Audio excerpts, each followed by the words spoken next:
Hitri nakupi najnujnejših stvari so bili zaradi Miklavževih pomočnikov oteženi, vrstam v trgovinah namreč ni bilo videti konca.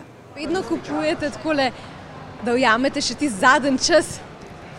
Ja, a veste, kako draž vsega tega je, da skozi pomalem hodiš po trgovinah, pa da gledaš, pa da se odločaš in tako naprej. Za veselje svojih najbližjih so pripravljeni globoko seči v denarnico.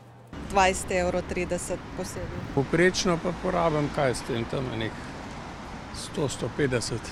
Sodobni potrošniški družbi je uspelo zamegliti stare ljudske navade praznika, ki segajo v 12. stoletje. Celotno življenje naše je postalo nakupovalno središče in v decembru se ta nakupovalna mrzlica skoncentrira.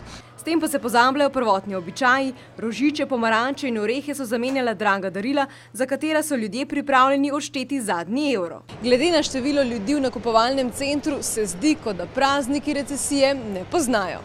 Kljub gneči trgovci niso zadovoljni, saj ljudje kupujejo cenejša darila kot pretekla leta. Če je bila povprečna vrednost nakupa lani med 40 in 50 evri, je danes ta znesek mnogo nižji.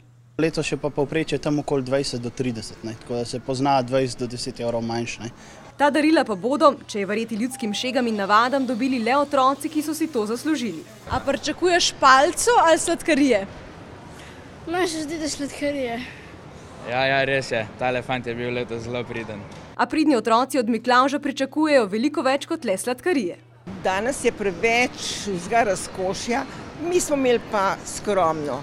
Mama je spekla doma parkeljne, imeli smo suho sadje, zelo smo bili hvaležni za vsako barvico.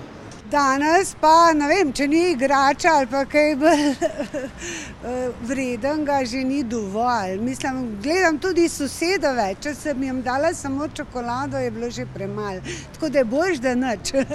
Nekaj tistih, ki se nakupovanju še niso odpovedali, je namesto nakupovalnih središč raje obiskalo Miklavžev sejem, na katerem so prodajali darila, ki so jih izdelali invalidne osebe. Kaj recimo vam pa pomeni, da to ljudje kupijo? Veliko. S takim nakupom ne bomo polepšali le praznikov najbližjih, temveč tudi življenja gibalno oviranih.